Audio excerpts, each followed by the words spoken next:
Hello and welcome to another edition of the Moving Iron Podcast. This podcast is proudly provided by Axon, helping dealers move more iron for almost 100 years. Find out more at axontire.com. Axon was started almost 100 years ago out of a passion for keeping agriculture moving. It's that same passion that drives them today. With a vision for a better experience for both farmer and dealer, they set out to create a better way to move more iron. When you partner with Axon, you get immediate access to a full range of products and solutions designed to meet the complex needs of today's grower. Axon carries all major brands and sizes of tires, wheels, and tracks. From custom colors and sizes to fully customized wheels, you can have the solution for virtually any problem today's farmer is trying to solve. To find more or become an Axon dealer, please visit axontire.com. Moving iron in the 21st century. Hard-working people working hard for you and me. Moving iron, time and time again. Through the years you'll find us here. Moving iron. Hello and welcome to Moving Iron Podcast number 211. This edition of the Moving Iron Podcast is brought to you by Axon Tire, helping dealers move more iron for the past 100 years. For more information, go to axontire.com. Also, Tractor Zoom's Iron Comps. If you're looking to see what's happening in the auction market, check out Tractor Zoom Iron Comps, and you're going to get a nice laid out edition there that shows you what's going on in the auction market, and you can be able to go back and see trend lines as they developed and trend lines developing. So if you're interested in what's going on in the auction market, check out Tractor Zoom's Iron Comps, and at checkout, if you use Moving Iron, you get a discount.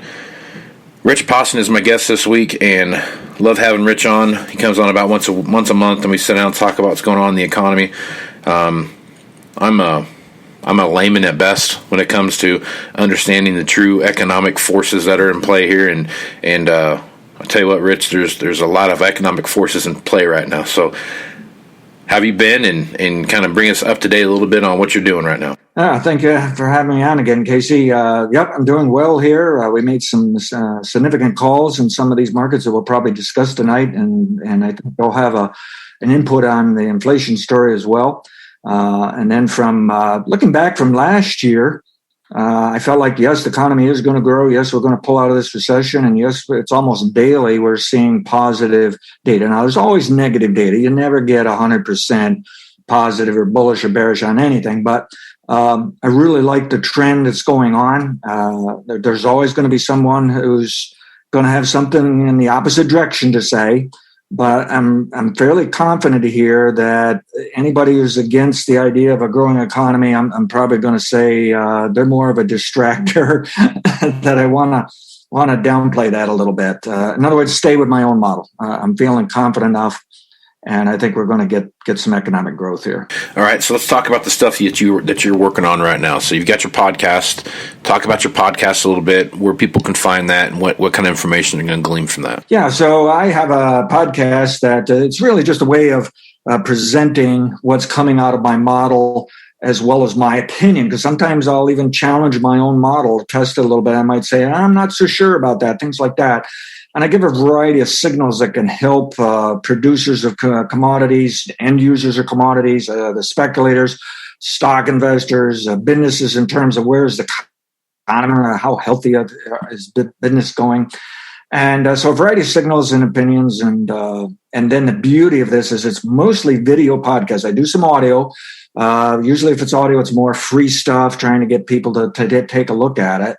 And the reason to push the video is that you can see on charts these signals and see how they flow. And it really helps people to gain confidence of whether or not to follow them all. You'll hear some people saying, I know you're going to be right, but I just don't think I need to do something right now. And then the next signal will say, I know you're going to be right, but by gosh, I got to do something. It gives them that kind of a confidence level and makes it more useful. So they can find my stuff at criticalpoint.podbean.com. It's a very simple site. It just lists the videos as I put them up. I'm trying to do a better job, make sure each video you click on that there is not just an explanation of the video, which I do put up every time, but there's a better explanation of how you can actually purchase it, because some of these things, it looks like small print, especially if you're watching on your cell phone. So I got a little better link there that I've recently added. Now, I'm also on Twitter, and I can be found at Rich_Posson, Posson. And they can also email me at rich@ag-financial.com. And you can direct, of course, tweet me if you want to direct message me there. Those are my primary sources of how I put my stuff out to the public and subscribers. So that's basically what I'm working on. I got a little side thing I'm starting to work with, and been bringing on the first few clients here in the next week or two. People have followed me for years in the stock market, and they really like what I'm putting in the podcast. And you can follow that podcast and actually trade like me, invest right along with me. But I'm adding another step where I can actually do it for people. So I got a global broker that we've already set up a deal with.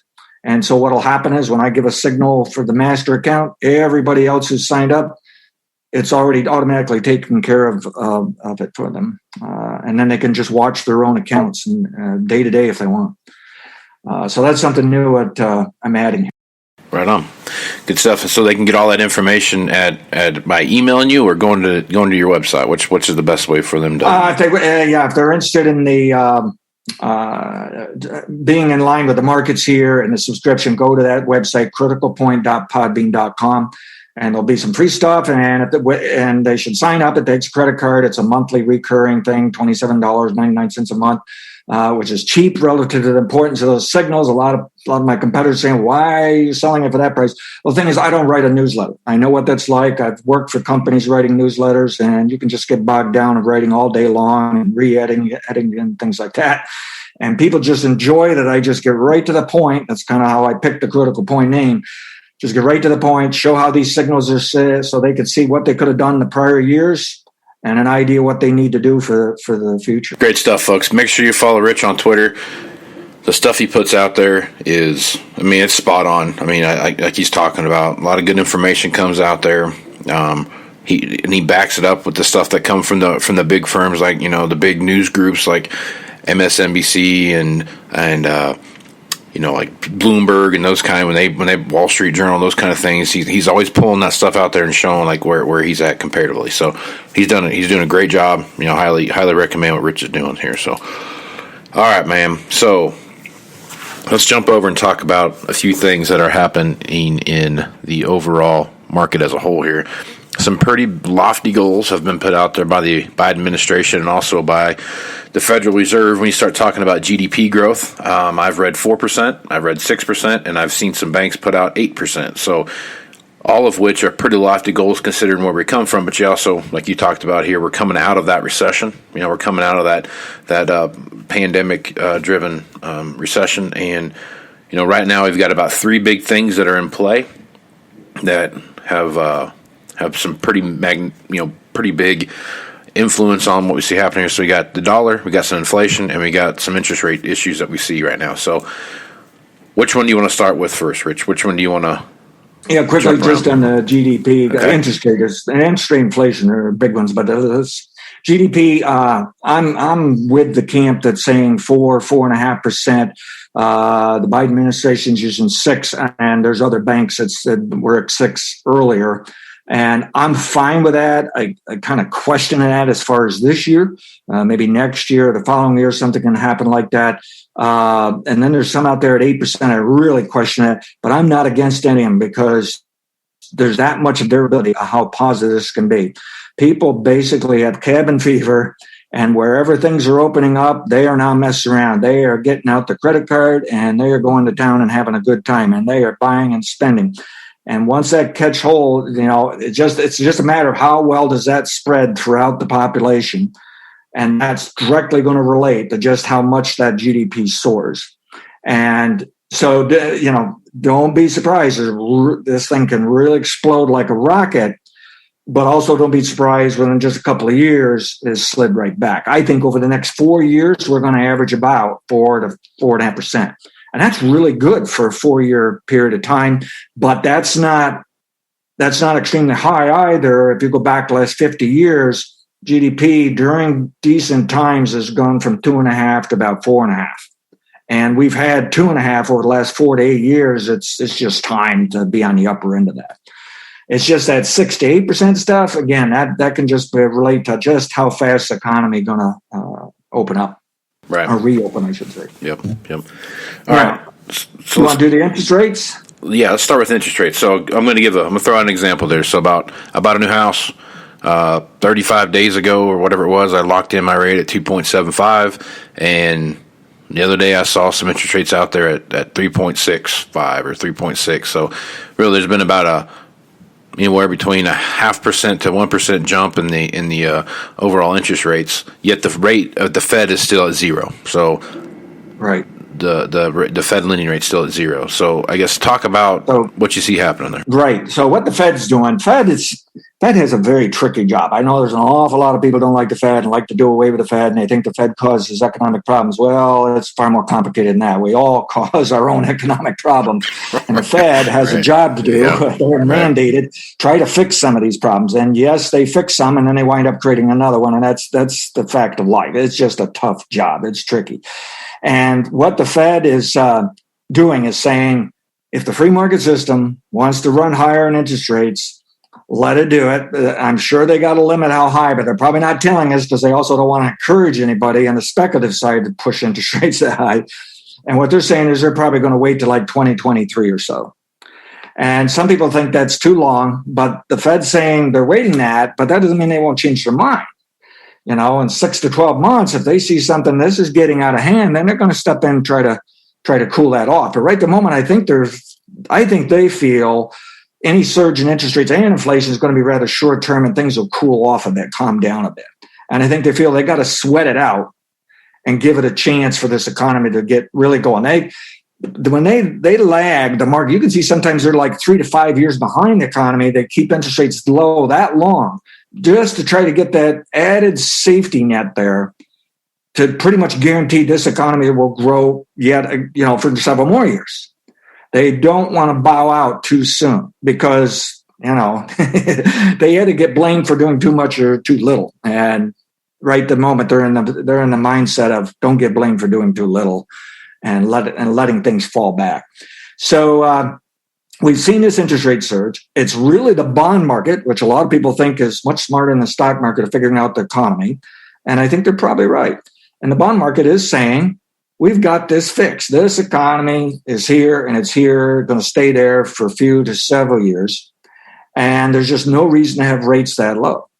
And then you've got investors, especially wealthy investors, that have been putting excess money into bonds, kind of like storing it there, especially government bonds, because maybe they can get hurt if interest rates go up. They can get burned a lot on the actual price of the bond. Capital gains wise can turn into a capital loss. Okay.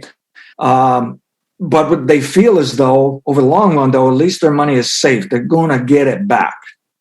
So have made anyways, not good. It's a terrible rate in bonds compared to the past 40 years.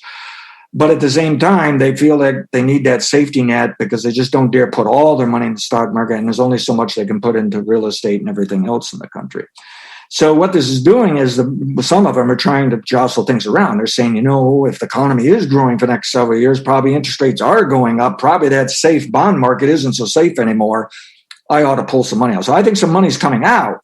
But we also got some fuzzy speculative kind of stuff going on there where the money's staying there, but the way they're trading it is they're pushing interest rates higher. And I think that part is rather short-term thinking, and it's probably going to blow over. And in my model, as of last week, we were looking for a top in interest rates, and I think we got it. The problem is interest rates may only back off for a few weeks and be higher by summer. There's more than one opportunity to find a top this year, and I'm not so sure how well I'll do it. I really haven't called a long-term top. It's just a trader's top. But when I look out to next year, I think we're going to find interest rates actually back off some. And I don't think that's going to be a bad sign in the economy. I think it's going to be more of a sign that they simply rushed interest rates too high too soon. To me, this whole interest rate thing, and I truly believe the 40 years of lower interest rates is over, and interest rates are going higher in the next decade. But if you study your history, you'll get these sudden spikes, scare everybody, but overall, it's a rather slow climb on the long term. And I think we're just going to kind of repeat that again. So when I hear all these people that are so scared interest rates are just going to soar, I kind of feel like they're really causing problems, especially for long-term stock investors trying to build a retirement account. That I hate to say not paying attention to it, because sure as heck if I do that, it'll probably go wrong for me. But right. I really think we can get too carried away near term here, getting scared by higher interest rates. Nevertheless, I'm a believer interest rates are working higher into next decade. I think the Fed has changed their system. This is more like the 1950s, 1960s, where things started working higher here. So that's the best I can tell people, at least near term. I was really pleased how interest rates pulled back last week. The weird thing is the stock market actually went down instead of going up, and we can talk about that a little bit later. But that's my gut feeling is a little later this year, I'm probably going to call a minor long-term top in interest rates that's going to back off next year. So shall we move on to inflation? Because those two tied together. Yep. So the inflation also should be done with 40 years of lower inflation and should move higher in the next 15 years or so. Once a decade, you're going to get a recession. So inflation interest rates will come down during that time. But there's a good chance they'll be right back up again by the next decade or so. And here again, I don't really see an explosive run higher inflation. I don't even think inflation in the next 15, 20 years is going as high as it did by 1980 when it was, 10 or 12% or something like that.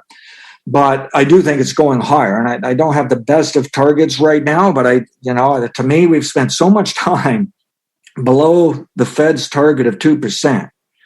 That I think we're going to start seeing quite often 3-4% inflation. And the Fed will raise rates at that time. If it can back off fast enough, they'll just wipe the sweat off their brow and leave it alone.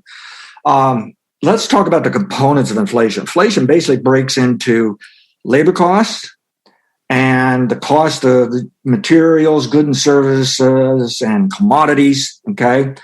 And quite often when you come out of a recession, commodities will pick up. And look what's going on. I mean, the lumber just exploded. You'll get commodities pick up, and then they just taper off later. And then, however, as the economy continues to grow, the labor side comes in. So in the end, inflation doesn't back off as much as maybe the commodities do once commodities got their supply back to match demand.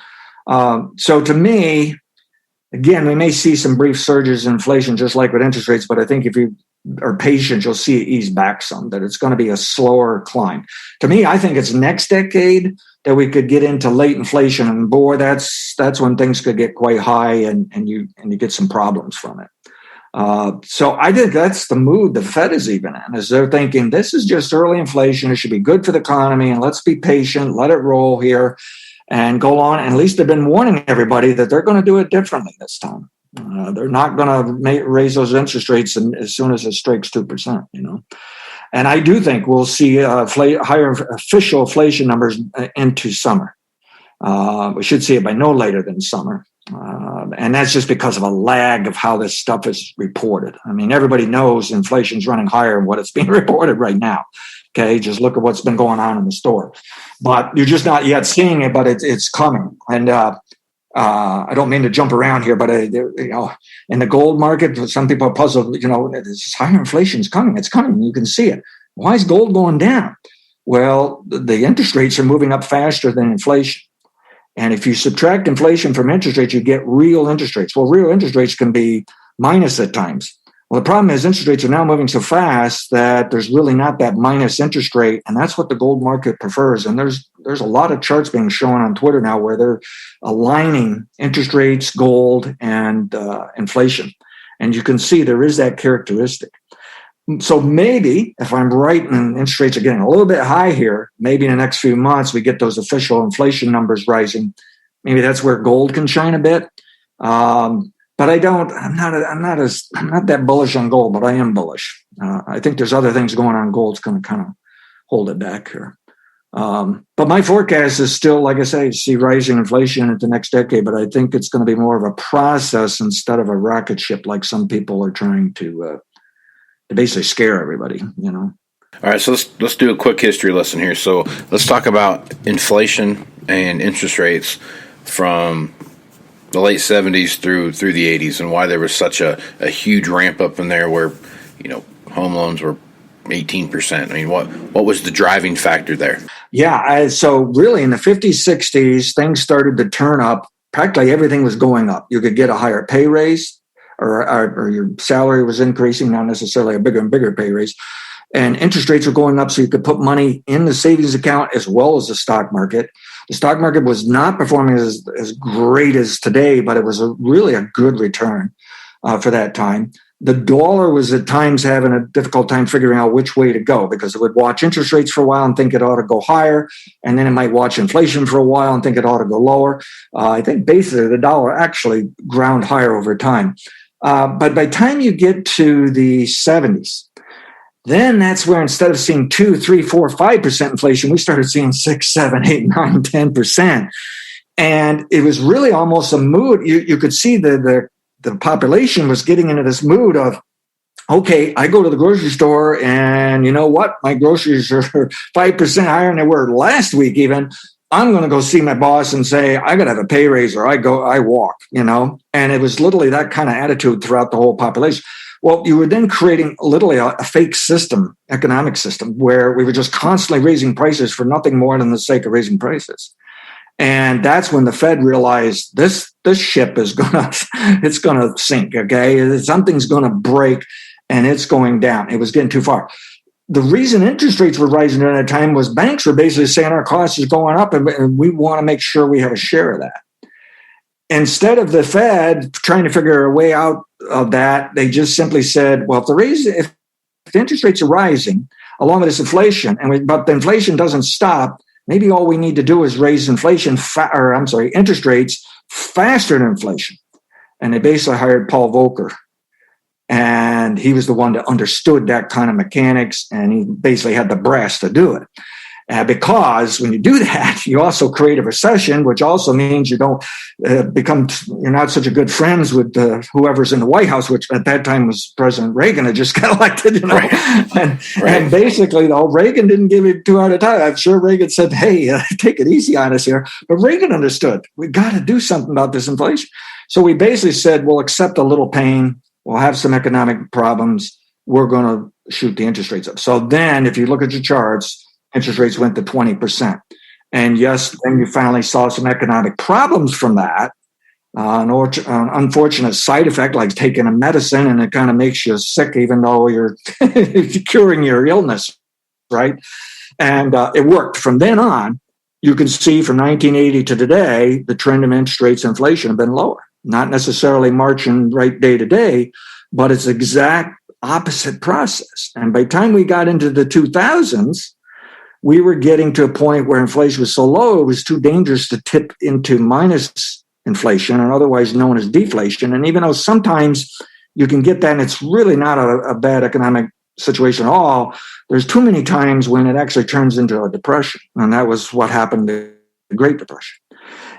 So the bottom line is, that's when Ben Bernanke showed up. So the Fed does figure these things out, and pretty soon they say, who are we going to hire that's going to, right. What's going to be our modus operandi? How are we going to go tackle this problem? And they basically were tackling it the opposite way of saying, keep those interest rates low, take them to zero if you have to, and make sure there's plenty of money, because during the Depression, a lot of that was suddenly the money just seized up. There wasn't I remember one of my grandfathers saying, man, you just couldn't find $1. And I remember people so scared in the 70s inflation, and he would say, I don't care if I have to take a wheelbarrow of money to the store or not. It's like, I want money.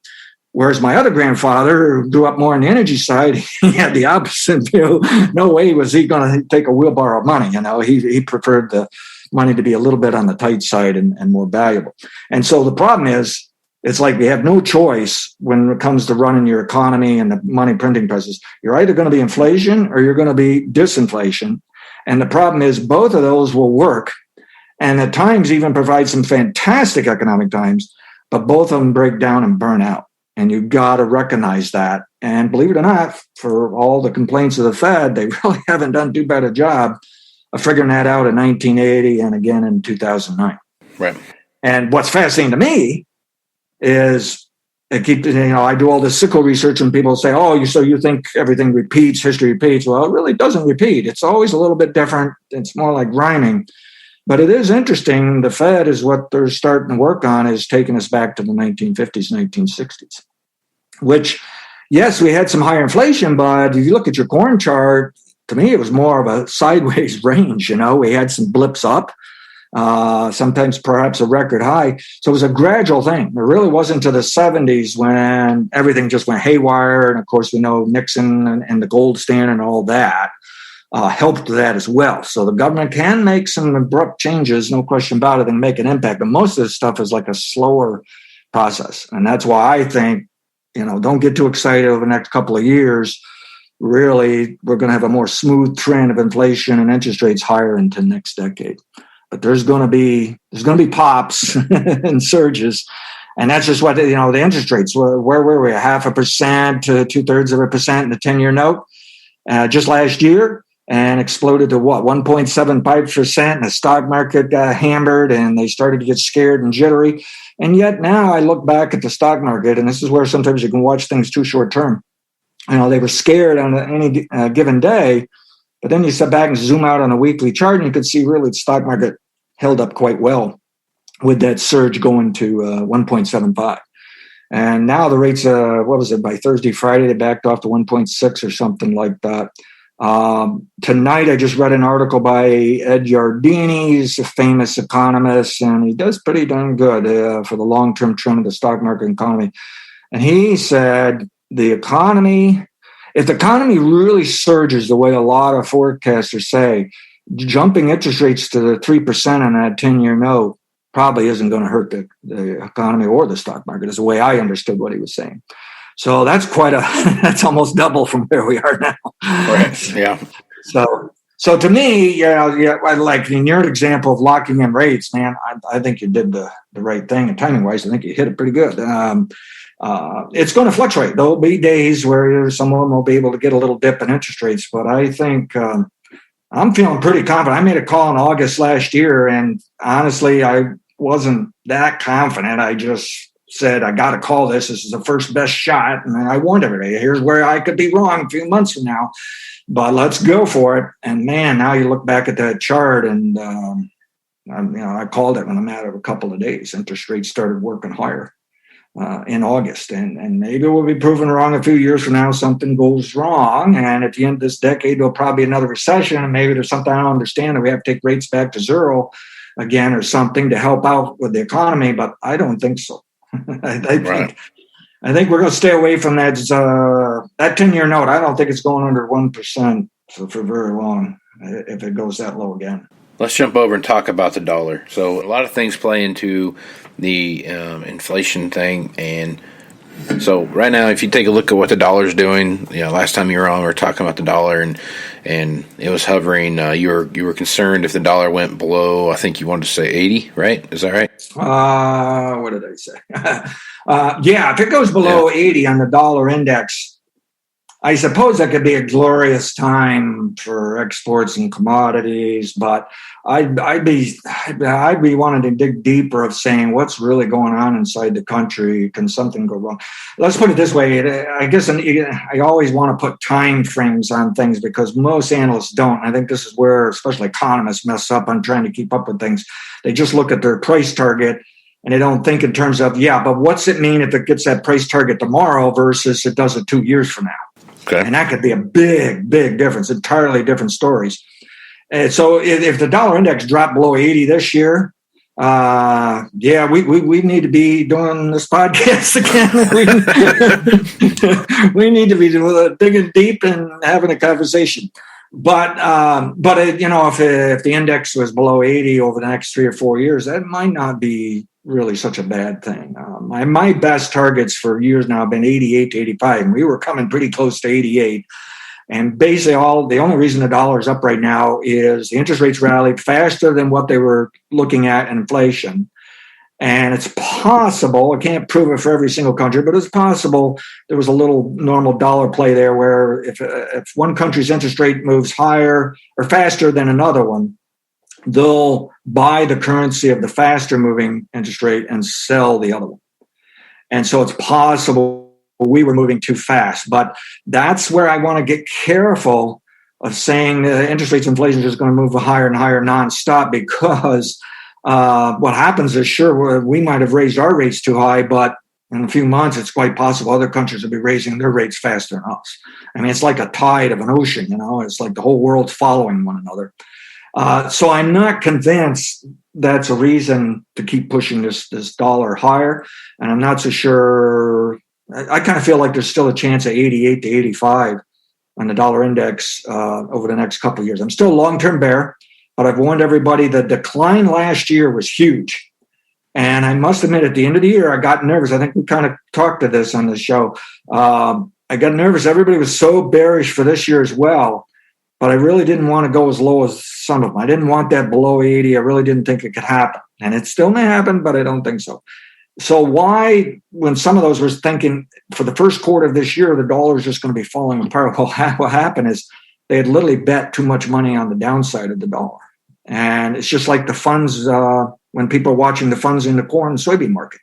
And pretty soon they'll say, these funds are so darn short. They bet too much on the downside. Something's going to happen. The price is going to go the other way. And it's amazing. It's not necessarily a good timing indicator, but it's a good indicator. Something will happen to take prices the other way. Well, the same thing here in the dollar. They were betting so much that they flipped the other way. And from what I understand, they're now slightly net long a dollar. And that could cause a little bit of problems here for commodities for a little while, but we've already sold so much on the grain side that I kind of feel like we can ride it out. And I'm looking for a sell signal in the dollar index, traders signals, not a long-term signal. It's just one of the more important signals during a year that I think hopefully in the next few weeks, we'll see the dollar back off again. And I think maybe that can correspond with maybe backing off on interest rates. And if we can get those higher inflation numbers now going into summer without getting those interest rates to go crazy on us, there's a good chance the dollar will walk lower off of that higher inflation. So they'll sell the dollar on higher inflation. They'll buy the dollar on higher interest rates, but you got to compare the interest rate inflation together to help get a clue what they want to do. Right. Okay. So here we are heading into the planting season right now. Brazil is going into their corn planting season right now. All the indicators show that they're going to plant their corn crop too late, and they're going to have some issues with pollination during high heat. And everyone knows that when you pollinate corn during high temperatures, it never really works out very well for anybody. The Chinese are still just buying as much as they can buy anywhere they can buy it. And if you take a look at where the dollar is strength-wise, and then you compare it to where commodity prices are, there's even though the dollar is a touch weaker than what it has, but is there some inflationary things with the dollar that are driving, not just because of supply and demand on the commodity side of stuff, but just also some inflationary things that we see happening there? At what point where that equilibrium cause, where I guess what I'm trying to ask you here is, at what point where our commodity price is going to get too high, worldwide, that all of a sudden the weakness of the dollar really doesn't matter anymore? Good point. That will play in later this year. Right at the moment, the grain markets have enjoyed some additional demand on the speculative side from playing the inflation game. But at some point, the grains have to say, well, I really can't pay much attention to inflation. And even the dollar in the last 6 months, in my opinion, has been more for wheat. That corn and soybeans really have not paid that much attention to the dollar. So at some point, it has to give in. And I even though I want to see an 88 to 85, because I think that would be good for the economy and good for commodities, if we did that immediately here, I should say over the next 6 months, the problem is I think we've already sold enough grain that I don't know if it would really help out the grain prices that much. I think it'll help out any other lagging commodity that hasn't caught up after this virus recession. So it could be a split thing going on where it's not all commodities doing the same thing. And some of these things are high priced. Like I'm willing to give the grains another shot to see what we get, a shot higher that is, to see what we get for summer. But, if you dial in decent crops or something and make an argument, hey, this thing's already high enough. You've already dialed in the inflation and you've dialed in your good exports. So, but I'm still willing to wait, even though I'm looking over my shoulder for any kind of important signal here. I'm willing to give the grains another pop in the summer. But like things like lumber, even though I realize that's not, well, we export lumber. But, lumber, last week I just put out what I call a minor long-term bearish signal, sell signal. And I think lumber prices, at least in the futures, are going down into next year. And I also put out a signal on copper. And copper, of course, is called Dr. Copper because people use it to measure the economy. Well, this big surge in copper told us, you know what, we got really hurt with that fire recession, but you know what, everybody's going to get back to work somehow, some way. And the virus recession has hurt your supply side so that things have tightened up. We've already flushed it out on the low price copper. We need more copper, but we're not building the supply fast enough because they're not fully out of the recession. Okay, you still have some miners that aren't back on the job, right? Or maybe they're back, but it just hasn't caught up enough in the inventory. Hopefully I've explained that. But because what happened with the virus recession, we got a demand crash first, demand disruption, and the supply side then panicked and kept selling. That's why the grain prices went lower all the way into June last year. Okay, they just kept selling because they were scared of no hope to get the demand back. Then the second phase of that virus recession was a supply crash. We cut back too much, and now the demand's coming back, and we're behind, and the free market just said raise prices. Well, normally it wouldn't have raised it that fast, but we got caught up in all that money printing and the higher inflation story and the speculation, and it just soared those prices. So copper did the right thing of telling us, you know what, the economy is coming back. Don't give up on the economy. The U.S. is going to survive and move on. That's all there is to it. Now the problem, though, is copper's probably going to switch back to normal microeconomics. It's about the economics of copper itself and not about the economy. And what's going to happen is businesses are going to say, I don't want to pay any higher for copper, and they're going to find out it's going to get easier to get away with that. And we will build those supplies of copper up. Now, I realize if you get on Twitter and all the media, you will find some very good articles showing how we could have tight copper supplies for several years, that the way the world is growing population-wise and economy-wise, we're really not keeping up production. But that's not because of this virus recession. That's another story altogether, and it's far more long-term and far more drawn out. So I'm convinced we'll see lower copper prices, even though we're still moving lots of copper, and it's not going to be an economic indicator for a problem for the economy. Now, if copper were to crash, a gigantic amount, a very brief amount of time, then I would say, yep, we need to have another podcast here and have a conversation. What's going on in the economy? Somebody isn't doing something right. Gear just went in the transmission or something. You know what I'm saying? So it's a good indicator. You just got to know how to use it, because sometimes it is going to reflect its own economics and not really tell you what's going on in the country. So I see both lumber and copper coming down, and then next year, I think most commodities are going to be. I think the grains are going to be down unless we also get a crop problem next year. Then that's an entirely different story.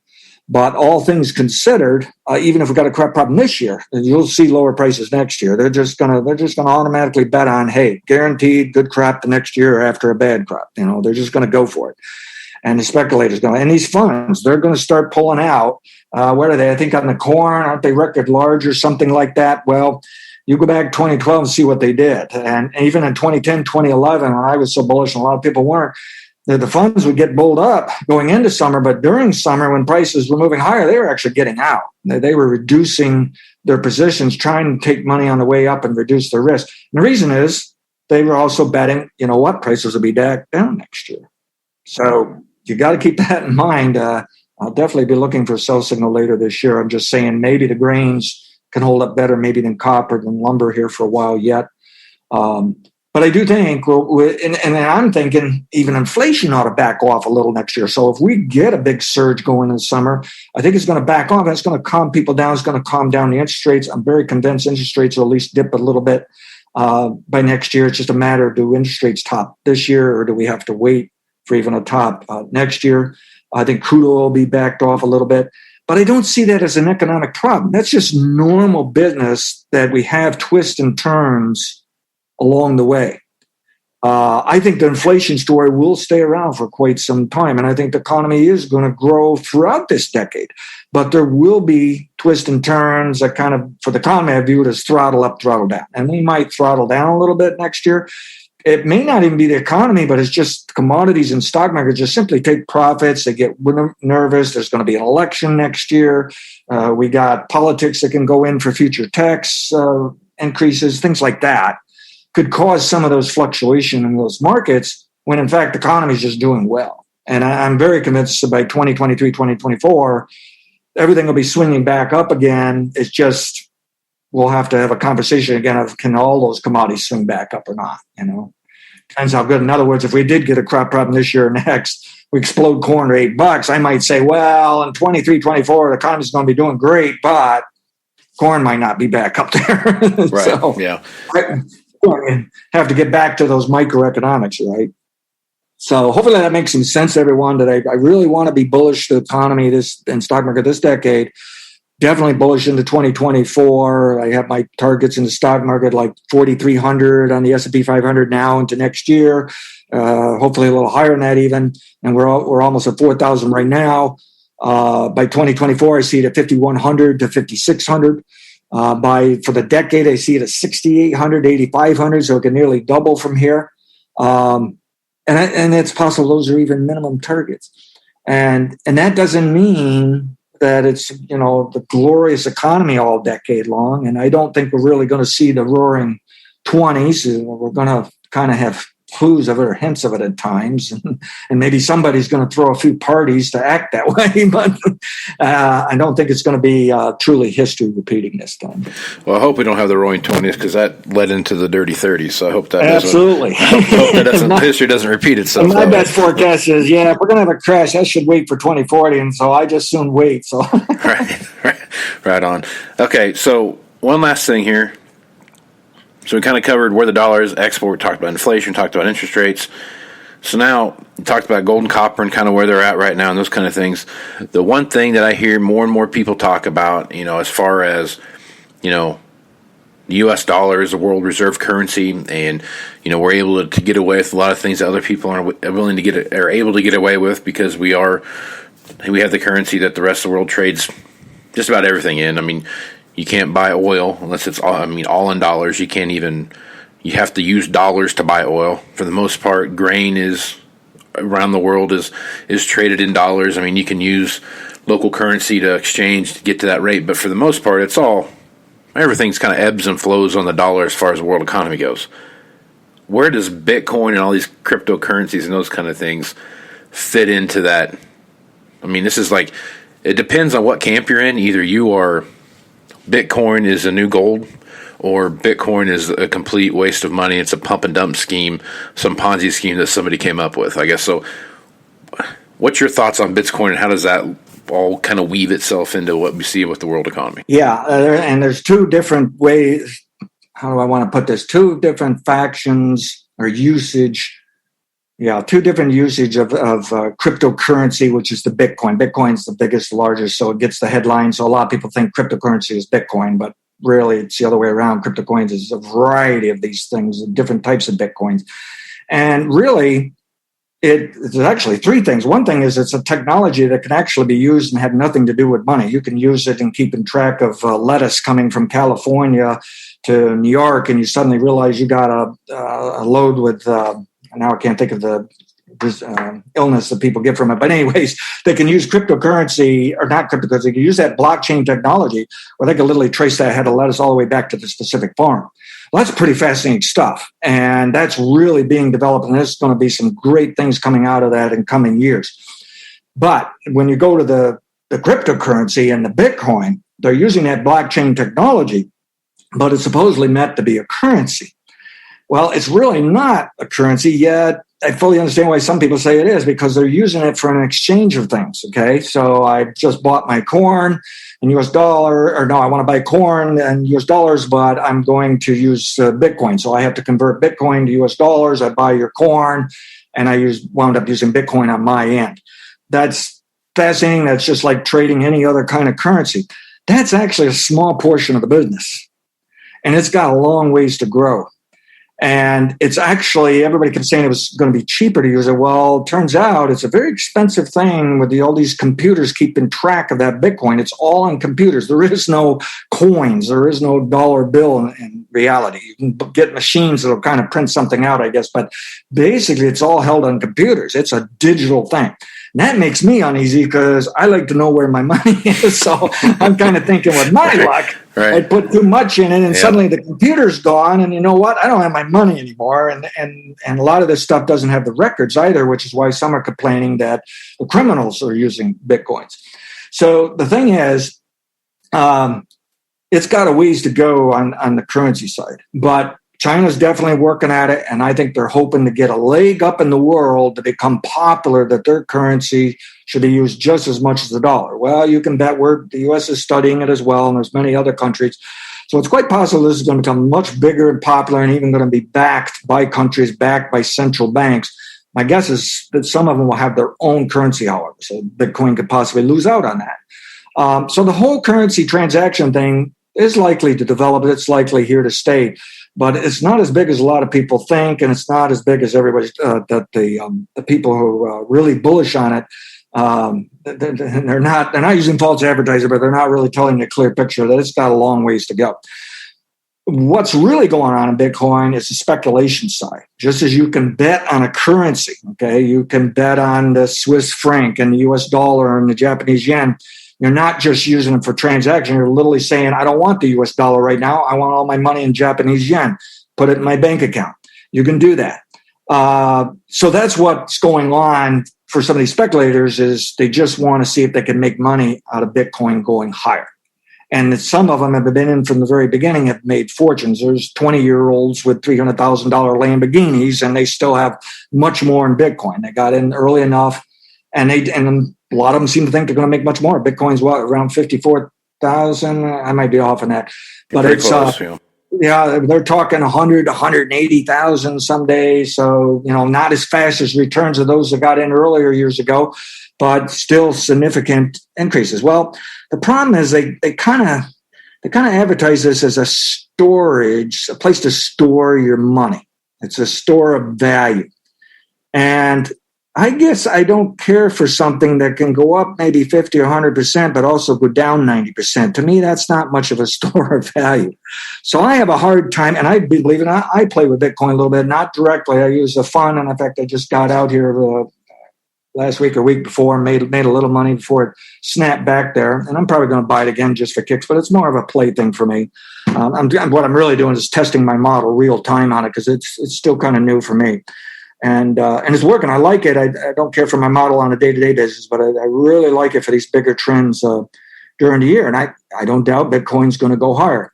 But I just question here. I just don't think anybody should have huge amounts of it because there's nothing stopping it dropping 90%. It's just not like our stock market and some of the more well-proven used markets. So bottom line is, to me, it's just a speculative market more than anything. But they're trying to get in that transaction. Tesla, Elon Musk over at Tesla, they got it rigged so you can buy a Tesla with using Bitcoin. Yeah, I saw that the other day. And if you made a lot of money in Bitcoin, in theory, then that Tesla car is cheaper. But I got to think about it, and I said, but that's no different than playing games with other currencies. That's nothing new. And what is different is you're going to pay capital gains on that compared to other ways of doing it. So you might not make what you think. And some of the fees, which are supposed to be cheap, from what I understand, there's just all kinds of fees that can be piled on top of one another to actually use it. Mm-hmm. But I must say, the people who love it, they really love it. You're not going to talk them out of, and they get very upset with people who want to put down Bitcoin. And I'm not really putting it down. It probably is here to stay. It's, well, I kind of got off track here. We want to talk where this is going with reserve currency. From what I understand with history, when you see countries that happen to have been a world currency, of course, some of that was nothing but gold, and you go back 1,000 years or something, but you would still treat it as a currency. it looks like when a country got 100 to 300 years old, it was like eventually they were replaced with another country, that they couldn't stay with a reserve currency.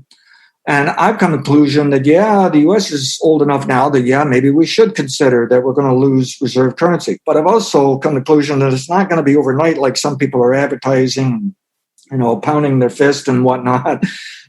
This could be a process for decades before we wake up that, people aren't using the U.S. dollar like they were. And it may even take centuries before we get to the point that, wow, we've been replaced. But we also know China would like to do that, and they would like to do it soon. So, right. Yeah. Yep.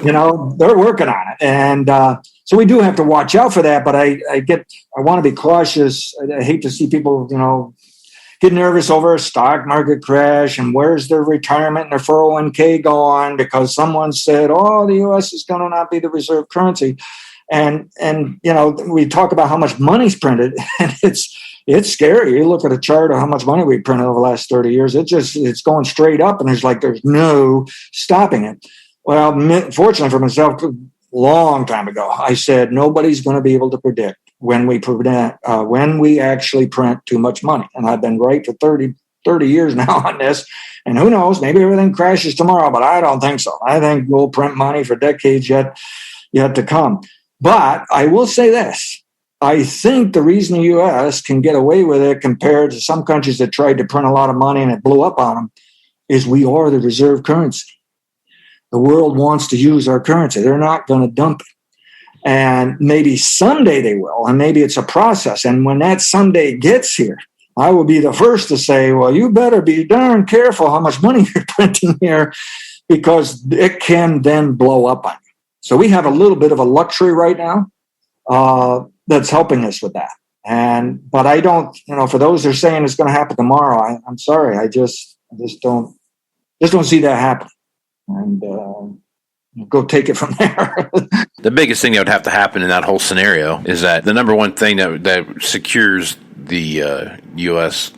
dollar as the world reserve currency is 100% the fact that the one thing that drives the entire world is oil, and that's where all the energy in the world comes from, and everything has to be bought in dollars. So until that happens, the Saudis could wake up tomorrow and say, we're not taking U.S. dollars anymore, we're going to take whatever's. And then all of a sudden that really changes the landscape of what happens. But at the end of the day, man, I tell you, I think you'd have to restructure a lot of things in the world to undo the U.S. dollar as a world currency. I think so. You're going to have a majority of the countries in the world just saying we don't even want to do business with the U.S. So it'll be more than just saying we don't want to use the dollar. It's going to be they don't want to do trade. It's going to be a huge and very complicated problem. And I think instead we're looking at a slow evolutionary process that, some unlucky generation down the road will suddenly wake up, boy, we really lost our status here in the world. I just don't see it coming from overnight. So yep, that is exactly right. Okay. Well, Rich, good stuff as usual. One more time, if folks want to reach out to you and get information about what you've got going on, what's your Twitter handle, what's your website, and all that stuff? Yeah, so the website is criticalpoint.podbean.com. That's PODBEAN.com. And my Twitter handle is @rich_posson, POSSON. And they can also email me at rich@ag-financial.com. Send me some questions, comments. I'm willing to chat and go over the markets. And go to that website and check out some of those audio and video podcasts. And I think you're going to be very pleased and become a follower. And I'm running a good retention. I'm very happy. A lot of people are saying, I subscribe to others' newsletters, but this brings in a nice, fresh twist to compare to everybody else. And then I have some that they do their own analysis, and they're basically telling me that I'm the only one that they're purchasing from right now to help them with their analysis. It's a good comparison. You're really going to be pleased of how I show when it's time for demand to stop or the supply that's coming down the pipeline to stop. In other words, we focus too much on picking that magical price. $6 is going to be the end of the bull market in corn. Well, maybe, but you often find people shoot a lot of darts doing that. I'd much rather know, you know what? This week, it's over, folks. It's been running up for 6 months. it's over and done. And I don't care if the price is $4, $5, $6. The point is it's going lower because the demand's going to flip. And it's amazing to me when we make these kind of signals that quite often you don't really get that negative news. And it's later after the price has already come down some that you suddenly see the bad news and the bad fundamentals. So in a way, you can use this as a tool to forecast when you're going to see that bad news coming, as well as good news. I mean, it works both ways. I don't favor any. I put out buy and sell signals. You're not going to get one or only. I'm out there to help both sides and make some money. Right on. Well, like I said, folks, definitely look Rich up on Twitter. Follow his Twitter, all the stuff he puts out there on Twitter. Go to his website there, The Critical Point. They're on Podbean, and make sure you check that out because I listen to it, and even though I'm a layman when it comes to this stuff, I understand what's going on. So make sure you go check that stuff out. A lot of great information out there. And Rich, like always, I appreciate you being on the podcast. Thank you for having me on. Well, I'm Casey Seymour with Moving Iron Podcast. Make sure you check me out on Facebook, Twitter, and Instagram.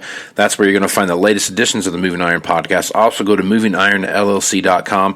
You'll find all the podcasts out there on the website as well as all the blog posts that I've made. Also check out the Moving Iron Summit coming up in September 15th through the 17th. That's in Nashville, Tennessee. Any dealer out there in North America or the world for that matter that wants to come, feel free to shoot me an email. I'll get you some more information on that. It's Moving Iron Podcast at movingironpodcast.com. Or you can go to the website at movingironllc.com, go up to the Moving Iron Summit page, and you'll be able to get your information there. You'll be able to see the agendas and how to register for the event, hotel rooms, all that kind of stuff. So definitely check that out. It's well worth your time. It's a great networking event.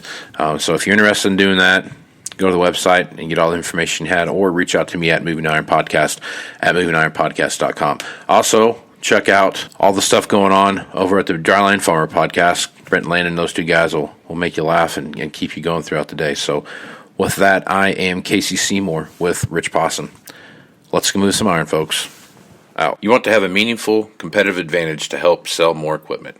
Whether you represent the sales, parts, or management department of an implement dealership, there's a surprising amount of complexity when it comes to tire, wheel, and track technology. Let Axon worry about that so you can get back to supporting your customers. Axon has leveraged years of experience to create a streamlined process that gives you a proven path to help today's grower and sell more equipment. The roots of their organization go back almost 100 years to the invention of the rubber tractor tire. Supporting agriculture is the number one driver of Axon, from product development through sales and service. To find more or become an Axon dealer, head over to axontire.com. Moving iron in the 21st century.